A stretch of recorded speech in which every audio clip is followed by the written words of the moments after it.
Welcome to the class of stock market operations. Our topic for today is secondary market or stock exchange, in which our subtopic will be National Stock Exchange and Bombay Stock Exchange. Here's a brief introduction about Bombay Stock Exchange, which is popularly known as BSE.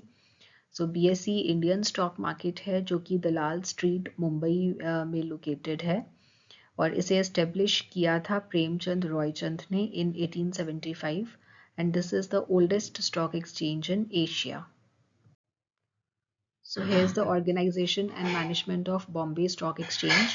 Bombay Stock Exchange को manage करता है governing board और इस governing board में कौन कौन होता है 9 इलेक्टेड डायरेक्टर्स, एक executive director, government nominees 3 and 1 RBI nominee और 5 पब्लिक नॉमिनीज होते हैं जो कि इसका गवर्निंग बोर्ड बनाते हैं। जो एग्जीक्यूटिव डायरेक्टर है वो एग्जीक्यूटिव डायरेक्टर ही चीफ एग्जीक्यूटिव ऑफिसर का रोल एक्ट करता है and he is responsible for the day to day administration of the exchange.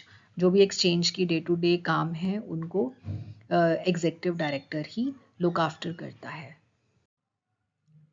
Here are the role और functions of Bombay Stock Exchange, जिसमें जो first function है that is price determination. जो भी securities listed होती हैं on the Bombay stock exchange उन securities का प्राइस डिटर्मिन होता है depending upon the demand and supply. तो जो भी डिमांड एंड सप्लाई आ रही है उन सिक्योरिटीज़ की उसके हिसाब से सिक्योरिटीज़ का प्राइस डिटर्मिन होता है। और बीएसई के कई सारे इंडाइसेस हैं जिसमें से एक इंडेक्स जो कि पॉपुलर है that is known as Sensex. आपने सुना भी होगा सेंसेक्स के बारे में। सो सेंसेक्स जो है वो सिक्योरिटीज़ के प्राइस को रिफ्लेक्ट करता है। कंट्रीब्यूशन टू द इकोनॉमी, क्योंकि जो बीएसई है वो एक ट्रेडिंग प्लेटफॉर्म प्रोवाइड करता है तो यहाँ पर कॉन्टिन्यूस री इन्वेस्टमेंट और डिसइन्वेस्टमेंट की अपॉर्चुनिटीज़ मिलती हैं। तो जिन इन्वेस्टर्स के पास एक्स्ट्रा सेविंग्स हैं वो यहाँ पर अपने पैसे को अपनी सेविंग्स को री इन्वेस्ट कर देते हैं और जिन इन्वेस्टर्स को पैसे की शॉर्टेज है अपनी सिक्योरिटीज़ को सेल करना चाहते हैं वो डिसइन्वेस्टमेंट भी कर सकते हैं, दैट इज़ वो अपनी सिक्योरिटीज़ को यहाँ पर सेल भी कर सकते हैं। तो एक कॉन्टिन्यूस ट्रेडिंग प्लेटफॉर्म प्रोवाइड करता है बीएसई, जिसकी वजह से सेवर्स और इन्वेस्टर्स एक जगह पर इकट्ठे होकर ट्रेडिंग करते हैं, जिस वजह से इकोनॉमी में कैपिटल फॉर्मेशन होती है, मूवमेंट ऑफ फंड्स होती है और इस वजह से जो इकोनॉमी है उसको बूस्ट मिलता है। Next function of Bombay stock exchange is it facilitates liquidity. ये सिक्योरिटीज़ में तरलता बनाए रखता है। कैसे? क्योंकि जब सिक्योरिटीज़ को सेल एंड परचेज करने के लिए हमेशा से एक रेडी मार्केट अवेलेबल होती है तो जो इन्वेस्टर्स हैं वो किसी भी टाइम अपनी सिक्योरिटीज़ को बाय एंड सेल कर सकते हैं, इसीलिए सिक्योरिटीज़ में हमेशा लिक्विडिटी बनी रहती है। सेफ्टी ऑफ ट्रांजैक्शंस, जो भी कंपनीज यहाँ पर लिस्टेड होती हैं उनको स्ट्रिक्ट रूल्स एंड रेगुलेशंस को एडहियर करना पड़ता है। वो रूल्स एंड रेगुलेशंस कौन बनाता है? Securities exchange board of India. So जो ट्रांजैक्शंस हैं वो हमेशा सेफ रहती हैं एट बीएसई। अब हम समझते हैं कि जो बॉम्बे स्टॉक एक्सचेंज है उसकी वर्किंग होती कैसे है। तो जो बीएसई है वो एक इलेक्ट्रॉनिक ट्रेडिंग प्लेटफॉर्म को यूज़ करता है और इस इलेक्ट्रॉनिक ट्रेडिंग प्लेटफॉर्म को यूज़ करते हुए सारी ट्रांजैक्शंस परफॉर्म की जाती हैं। थ्रू डायरेक्ट मार्केट एक्सेस जो इन्वेस्टर्स हैं they can directly place market orders in BSE online. तो जो भी इन्वेस्टर्स हैं वो ऑनलाइन बाय या सेल की बिड्स लगा सकते हैं without the need for external specialists. Investors can trade on BSE stock exchange through any brokerage firm against a fee. So in case अगर मैं BSE पर ट्रेड करना चाहती हूँ, BSE के ट्रेडिंग प्लेटफॉर्म पर ट्रेड करना चाहती हूँ तो मुझे सबसे पहले किसी ब्रोकरेज फर्म के अंडर रजिस्टर होना होगा। So there are a number of brokerage firms in the market जो कि आपको फैसिलिटी प्रोवाइड करती हैं कि आप उनके साथ रजिस्टर करके उनके पास अपना डीमैट अकाउंट खुलवाएं और एक बार जब आप एक ब्रोकरेज फर्म के पास अपना डीमैट अकाउंट खुलवा लेते हैं तो आपके पास वो ब्रोकरेज फर्म आपको फैसिलिटेट करती है बॉम्बे स्टॉक एक्सचेंज या और अदर स्टॉक एक्सचेंजेस पर ट्रेड करने के लिए। तो जो बॉम्बे स्टॉक एक्सचेंज है वो जो इलेक्ट्रॉनिक ट्रेडिंग प्लेटफॉर्म यूज कर रहा है, उस ट्रेडिंग प्लेटफॉर्म का नाम है बोल्ट, जिसे आप बॉम्बे ऑनलाइन ट्रेडिंग प्लेटफॉर्म भी कहते हैं for efficient trading. So in case you want to trade on BSE, आपको किसी ब्रोकरेज फर्म के पास रजिस्टर करना होगा। उसके बाद आप इस ट्रेडिंग प्लेटफॉर्म को यूज करके, जिसे आप बोल्ट कहते हैं, आप ट्रेडिंग कर सकते हैं। अब बॉम्बे स्टॉक एक्सचेंज के कई सारे इंडाइसेस हैं और इनमें से जो सबसे पॉपुलर इंडेक्स है उसे आप सेंसेक्स कहते हैं, SEN SEX सेंसेक्स। और ये जो सेंसेक्स है ये प्राइमरी इंडेक्स है बीएसई का। ये सेंसेक्स बेस्ड होता है टॉप 30 कंपनीज की प्राइस मूवमेंट्स के ऊपर। तो ये 30 कंपनीज किस तरीके से परफॉर्म कर रही हैं, इनकी मार्केट में वैल्यू अप जा रही है या डाउन जा रही है, इस हिसाब से जो सेंसेक्स है वो अप या डाउन मूव करता है।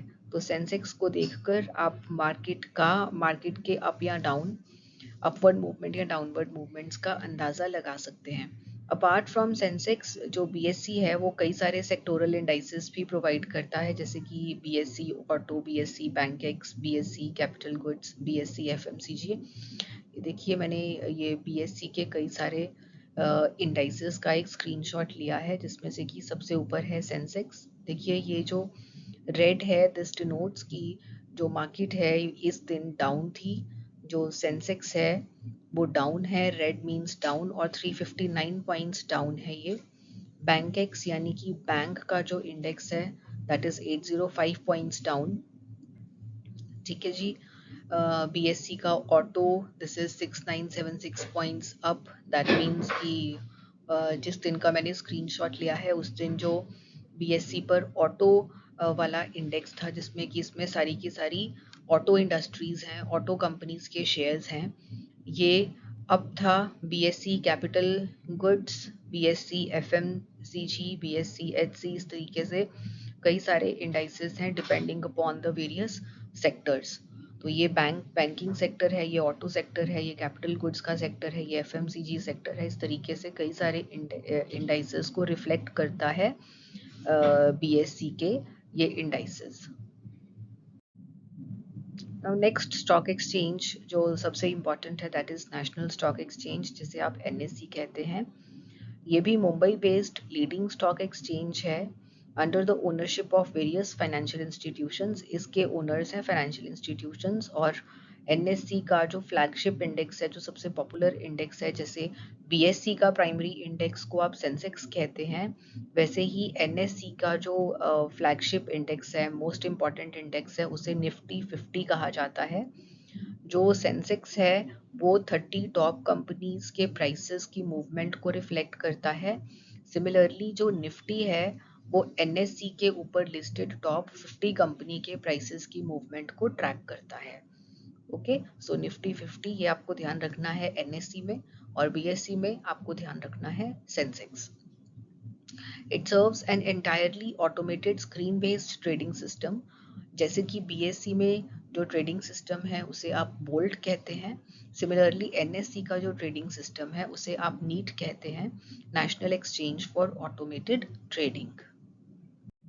तो जिस तरीके से हमने बीएससी के रोल्स एंड फंक्शंस किए थे, ऑन द सिमिलर लाइन हम नेशनल स्टॉक एक्सचेंज के भी रोल एंड फंक्शंस डिस्कस करेंगे। So the first function of NSC is it creates a nationwide trading facility for equities, debt and hybrid instruments. nationwide trading facility provide करता है जहाँ पर investors यानी कि sellers and buyers इकट्ठे होकर trading कर सकते हैं, providing equitable access to investors across the country via good communication network. Investors को इक्वल एक्सेस प्रोवाइड करना अक्रॉस द कंट्री एक अच्छे कम्युनिकेशन नेटवर्क के जरिए, ताकि वो बाइंग एंड सेलिंग कर सके। Using electronic trading system, electronic trading system का फ़ायदा ये होता है कि इन्वेस्टर्स कहीं पर भी, किसी भी जगह पर, किसी भी प्लेस पर, किसी भी टाइम बैठकर ट्रेडिंग कर सकते हैं, enabling faster settlement cycles, book entry settlement systems, and fulfilling the latest international norms of securities market. Settlement cycles यहाँ पर faster रहते हैं. So these are the roles and functions of National Stock Exchange. जिस तरह BSE में हमने major indices discuss किए थे, उसी तरीके से नेशनल स्टॉक एक्सचेंज के भी काफ़ी सारे इंडाइसेस हैं, जिसमें से कि फेमस है निफ्टी 50 इंडेक्स, ये सबसे फेमस है. निफ्टी 100 इंडेक्स है, निफ्टी नेक्स्ट 50 इंडेक्स है, निफ्टी मिड कैप 50 इंडेक्स होता है, निफ्टी स्मॉल कैप 250 इंडेक्स है. ये मैंने एक्चुअल मार्केट का एक्चुअल ब्रोकरेज फॉर्म का स्क्रीनशॉट लिया हुआ है, जो कि रिफ्लेक्ट कर रहा है एनएससी के कई सारे इंडाइसेस, जिसमें कि निफ्टी 50 है. देखिए जिस दिन का ये स्क्रीनशॉट है उस दिन जो निफ्टी 50 है वो डाउन था. दैट मीन्स ये 50 कंपनीज की जो परफॉर्मेंस थी in the terms of price of shares वो डाउन थी. That means in red. Nifty banking sector के जो शेयर्स थे उस दिन के, उनकी परफॉर्मेंस डाउन थी. Nifty fin services, Nifty IT, Nifty mid cap 50 जिनकी मिड कैपिटलाइजेशन है, उनके शेयर्स भी डाउन थे. Nifty next 50, Nifty 500 and Nifty 100. ये निफ्टी 500 इज 500 कंपनीज का प्राइस मूवमेंट का index, and Nifty 100 is top 100 companies का प्राइस मूवमेंट का इंडेक्स. तो इस तरह से जो निफ्टी के ये सेक्टोरल इंडाइसेस हैं, ये बहुत हेल्प करते हैं ये जानने में कि अलग अलग सेक्टर्स में जो कंपनीज के शेयर्स हैं वो किस तरीके से परफॉर्म कर रहे हैं, अपवर्ड ट्रेंड शो कर रहे हैं या फिर डाउनवर्ड ट्रेंड शो कर रहे हैं. तो मार्केट में आप देखेंगे कि जो रेड कलर है दैट डिनोट्स डाउनवर्ड मूवमेंट की शेयर्स डाउन है, और जो ग्रीन पार्ट है, अगर जो इंडेक्स है वो ग्रीन है, दैट डिनोट्स की जो प्राइसेस की मूवमेंट है वो अपवर्ड ट्रेंड शो कर रही हैं, प्राइसेस इंक्रीज हो रहे हैं मार्केट में. That's all for this session. See you in next session. Thank you.